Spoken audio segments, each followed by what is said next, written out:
Voltamos aqui a conversar com a Kenarique Bourgiquian, ela que é desembargadora aposentada do Tribunal de Justiça de São Paulo, cofundadora da Associação Juristas para a Democracia e cofundadora também da Associação Brasileira de Juristas pela Democracia. A gente falou no primeiro bloco sobre a questão do Haiti e agora a gente vem para o Brasil. Vamos falar aqui de política, de judicialização aí da política, da politização do judiciário com a Kenarique. Bom, Kenarique, vamos começar aqui pela segunda instância, né? A gente viu aqui que o Marco Aurélio Mello, né, o ministro do STF, está falando o seguinte, que o Congresso não pode rever essa decisão, né, que o Congresso não pode rever a decisão do STF sobre a segunda instância, né, prisão após julgamento de segunda instância. Você concorda com ele? Enfim, como é que você vê essa questão bastante polêmica que o Congresso está brigando, né, ali para tomar a rédea da segunda instância?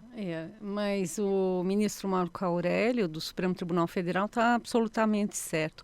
Veja, nós temos uma estrutura de Estado e que foi construída em 88. A gente vem de um período de ditadura civil-militar, que tem seu término ali com o marco de 85, e 88 é o grande marco jurídico desse novo tempo. E nesse novo tempo é o quê? É o Estado que o povo brasileiro escolheu em 88. Então lá é que estão os parâmetros do Estado brasileiro, quais são os nossos princípios, quais são os nossos objetivos. E nessa estrutura temos algumas coisas que não podem ser absolutamente mudadas, que são as chamadas cláusulas pétreas, de pedra, que não muda por nada desse mundo. Existem coisas que podem efetivamente mudar e mudam, né? Nós temos várias mudanças de 88 para cá, mas há uma parte que é intocável. Dentro dessa parte que é intocável é que nós temos a questão da presunção da inocência e o tempo que a prisão pode ocorrer. E foi isso que o Supremo Tribunal Federal julgou agora recentemente e estabeleceu que a prisão só pode ocorrer nas circunstâncias que já estão previstas, que é prisão em flagrante, preventiva, e após o trânsito em julgado, para cumprimento da pena. Então, isso é cláusula pétrea, não pode mudar. Por isso que ele diz que não pode mudar em razão dessa decisão do STF. Mas, na verdade, não é só a decisão do STF, é a decisão constitucional de 88 que determina essas formas de prisão. O que significa que as prisões podem acontecer como de fato acontecem, né? Nós temos mais de 800 mil pessoas presas, sendo que 50% aproximadamente são presos, o que a gente chama de provisórios, que não tem ainda uma sentença transitada em julgado, ou seja, que ainda caiba algum recurso. Isso continua exatamente igual, né? E o Brasil é um país que se prende muito, né?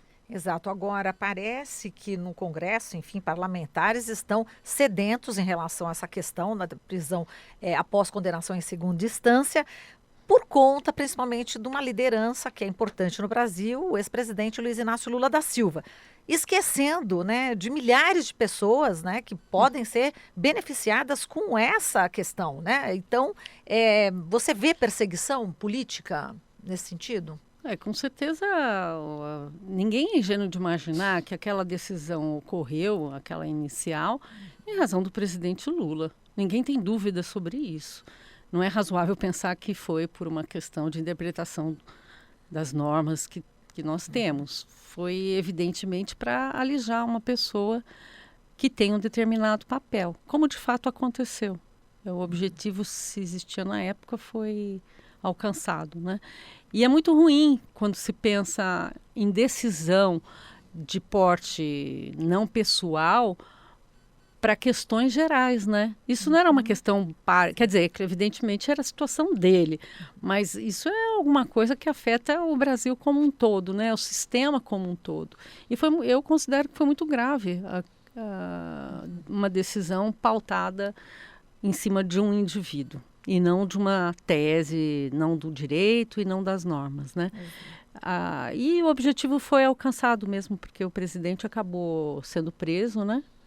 E não pôde participar. E muitas outras violações aconteceram só por conta da pessoa do presidente. Veja a questão das entrevistas, que foi proibida, né? Sim. Quantos presos já não... Todo mundo conhece presos que já deram entrevista. Eu mesma, quando juíza, porque agora já sou aposentada, deferi casos para que os presos dessem entrevista. E todo mundo conhece, já aparece em televisão, em rádio, em jornal. E não existe essa limitação, né? Mesmo porque tem vários interesses, né? Tem a questão do indivíduo, mas tem a questão da sociedade em ter determinadas informações, tem a liberdade de imprensa, tem outros direitos todos que estão naquela parte da Constituição que é imutável, que estão abarcadas por essa situação. E veja que no caso do presidente Lula, ele foi proibido de falar. Quer dizer, é a politização do judiciário, né? Eu acho que o grave é assim, você utilizar o judiciário para os seus fins políticos, para o seu pensamento político. Isso é gravíssimo, né? E é preciso verificar que rota é essa para a gente consertar, né? O caso do Moro é um caso bem ilustrativo dessa situação. E aí, quando você fala em Moro, a gente lembra aí, obviamente, da Operação Lava Jato e vamos repercutir com você também a fala, né, do presidente do STF, Dias Toffoli, que disse, né, que a Operação Lava Jato fechou empresas, né, em função do que chama de falta de clareza de legislação sobre acordos de colaboração premiada para pessoas jurídicas, né? Ele teve essa fala, foi rebatido pelo Deltan Dallagnol, por vários procuradores, enfim, eles entraram aí realmente bastante firmes, né, contra essa fala, ao ponto do procurador da República em Minas Gerais, o Wesley Miranda Alves, dizer que o STF de hoje não representa a magistratura nacional, que o atual e crescente combate à corrupção não se deve ao STF, ocorre apesar do STF. Quer dizer, é uma fala que coloca em xeque aí o STF e não acontece nada. Não é, Kenarique? Como é que você viu isso? Pois é, acho que já tinha que ter acontecido alguma coisa, uma parcela da responsabilidade, eu creio que seja do próprio judiciário, porque a Lava Jato caminhou da forma que caminhou, porque teve também um aval do judiciário, seja do judiciário da primeira instância, aí começa com o Moro, mas houve sucessivas, chegou até o STF. Então, nós não podemos esquecer que existe uma responsabilidade grande do próprio judiciário nessa situação. É claro que lá na origem, o que nós conseguimos constatar, e está muito claro, e os juristas já enxergavam isso, mas o Intercept teve um papel relevante porque tornou a coisa pública de forma mais massiva, né? E mostra o compromisso entre aquelas pessoas envolvidas, né? Que não havia lá um juiz imparcial. Eu acho que é importante a gente pensar que os juízes não são neutros, nenhum ser humano é neutro. Ninguém é neutro, isso não existe. Achar que algum juiz pode ser neutro é você ser completamente fora da realidade, porque não existe essa possibilidade. Mas o juiz tem a obrigação de ser imparcial, atuar no processo de acordo com as normas existentes. E aí nós vemos que isso não aconteceu com o Moro, né? Porque o papel dele não foi um papel de juiz que dirige um processo e ao final julga. Ele já tinha uma posição desde o seu início de qual seria o resultado, né? Além de comandar o processo, de dizer qual a prova que deveria ser realizada ou não deveria ser realizada, dizer qual prisão poderia ser interessante ou não ser interessante. Isso não é um papel do juiz, né? Isso foge completamente à normalidade, né? Mas a gente tem que reconhecer que o papel do Moro foi secundado de alguma forma pelos poderes. Veja quando ele cometeu o crime de vazar. Aquele diálogo, né? Um diálogo da entre Dilma com Lula, Isso.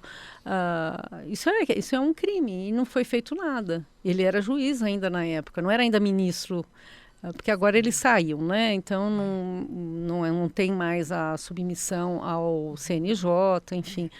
Mas o que foi feito em relação a isso, né? Então há uma responsabilidade do judiciário como um todo, como um poder de Estado. Eu acho que a gente não pode deixar. Mas, por outro lado, é preciso também ver que o Supremo Tribunal Federal, o Judiciário, está tomando a rota que deveria não ter saído. Enfim, Demorou, né? Demorou bastante. É. Com os estragos que nós estamos colhendo e vamos colher ainda, né? Porque as consequências são perversas, desde o golpe, né? Chamado de impeachment, até a prisão do Lula, até a eleição desse presidente, a partir dessa situação que foi criada, e ainda hoje com as fake news, que o judiciário ainda não cumpriu seu papel. Pois é, essa questão da fake news, já que você tocou, depois a gente volta na Lava Jato. O Twitter já disse que vai sair fora, né? Enfim, não vai ficar na eleição, não vai ser um instrumento, né, para briga política, já se retirou. Você acha que o WhatsApp deveria tomar essa decisão também, já que na última eleição para presidente da República, né, o próprio diretor do WhatsApp já considerou que houve realmente erro, houve inclusive ilegalidades, né, por parte de empresários que utilizaram o WhatsApp para fomentar a candidatura do Bolsonaro contra o de Fernando Haddad? É um pouco difícil a gente fazer uma proibição absoluta, porque você tem as redes privadas, eu não sei como poderia chegar nesse ponto. Sim. Mas o que eu acho fundamental é que o Estado assuma o que aconteceu no país. O Estado Judiciário tem que ter esse papel de colocar, e aí o Judiciário, quando eu digo o Judiciário Eleitoral, né, que tem, inclusive, um processo que tramita para esta finalidade. O Estado tem que tomar com a urgência devida o papel da fake news. Porque nós sabemos, você fala, eu falo, alguém fala, mas e o Estado fala o que sobre isso? É importante que o Estado, quem é responsável, fale. Nesse caso, quem é o responsável pelas eleições? A Justiça Eleitoral. Então, eu espero que o TSE cumpra esse papel de colocar para o povo brasileiro o que efetivamente aconteceu em relação às fake news. Porque, por enquanto, nós estamos nas matérias de jornais, nas denúncias, um deputado fala aqui, a outra deputada fala colar, um empresário solta alguma coisa, mas eu quero o Estado assumindo o seu papel. Um país não vai superar todos os seus problemas se o próprio Estado não assume. É aquela mesma história do Haiti. Lá a responsabilidade da autoridade era a ONU lá tem que resolver. Aqui quem é nessa situação específica? O Estado é TSE e tem que apurar as fake news e de dar uma satisfação para o povo brasileiro. A partir daí é possível você ter os melhores encaminhamentos para que isso não se repita. Mas você teme que isso se repita no próximo ano, nas eleições com certeza, como das prefeituras, né? Sim, eu acho que aí existe uma preocupação grande de todos nós com a lisura, né, do sistema eleitoral. Porque o sistema eleitoral ele tem que refletir a vontade popular e que essa vontade não seja viciada, como foi com as fake news na última eleição. Nessa medida da necessidade de ter um processo com a lisura necessária para que um país caminhe, é fundamental que isso seja garantido. E é isso que a gente quer que aconteça, que seja garantida a lisura. Mas até agora não teve uma manifestação efetiva. Não teve. Inclusive, parece que não existem tantas pessoas ali dentro que entendam, né, desse tema. Ou se entendem, a gente já sabe também que vai ser só divulgado, não sei em que ano, lá para frente, que está sob sigilo. Quer dizer, deveria ser prioridade, né? Não é? São os destinos do país. Exato, né? Tinha que ser urgente, né? Para ontem. Para ontem, né, Kenarique? Agora, eu lembro durante as informações que a gente estava acompanhando do Intercept Brasil, né? Enfim, saltou realmente aos olhos aquilo que a gente já sabia, né, que acabou sendo aí mostrado pelo Intercept Brasil, Folha de São Paulo e outros meios de comunicação que entraram também nessa investigação, mas não é dada a atenção por determinados meios de comunicação, né, pelos monopólios principais aqui no Brasil. Enfim, parece que existe uma blindagem, né, Kenarique, em relação à Lava Jato. O Papa Francisco fez uma reunião com juízes no meio desse ano, mais ou menos, para discutir direitos sociais e o papel dos juízes nesse tema. E às tantas ele falou sobre o lawfare. o Papa Francisco, dizendo da preocupação dele com as democracias, especialmente nas Américas. Os juízes eram das Américas do Sul, do Norte, Você enfim. foi nesse? Fui, Né? fui. E ele disse que estava preocupado com esse fenômeno, que dá esse nome de lawfare, que significa utilizar os mecanismos judiciais e os midiáticos. Então, acho que isso casa com o que você está questionando dos meios midiáticos que são utilizados para um determinado fim. E ele diz que a vulneração da própria democracia traz como consequência a eliminação de direitos sociais, a não conquista de mais direitos sociais, enfim. É esse papel que a mídia às vezes cumpre, né? Como o caso do Haiti, que não divulgou. Exatamente. É tudo conectado, tudo isso, né? Mundialmente, exato. Bom, a gente está conversando aqui com a Kenarik Bourguignon, ela que é desembargadora aposentada do Tribunal de Justiça de São Paulo, cofundadora da Associação Juízes para a Democracia e também da Associação Brasileira de Juristas pela Democracia. A gente volta já já com a Kenarik para falar de um outro tema aqui bastante importante no Brasil. Até já.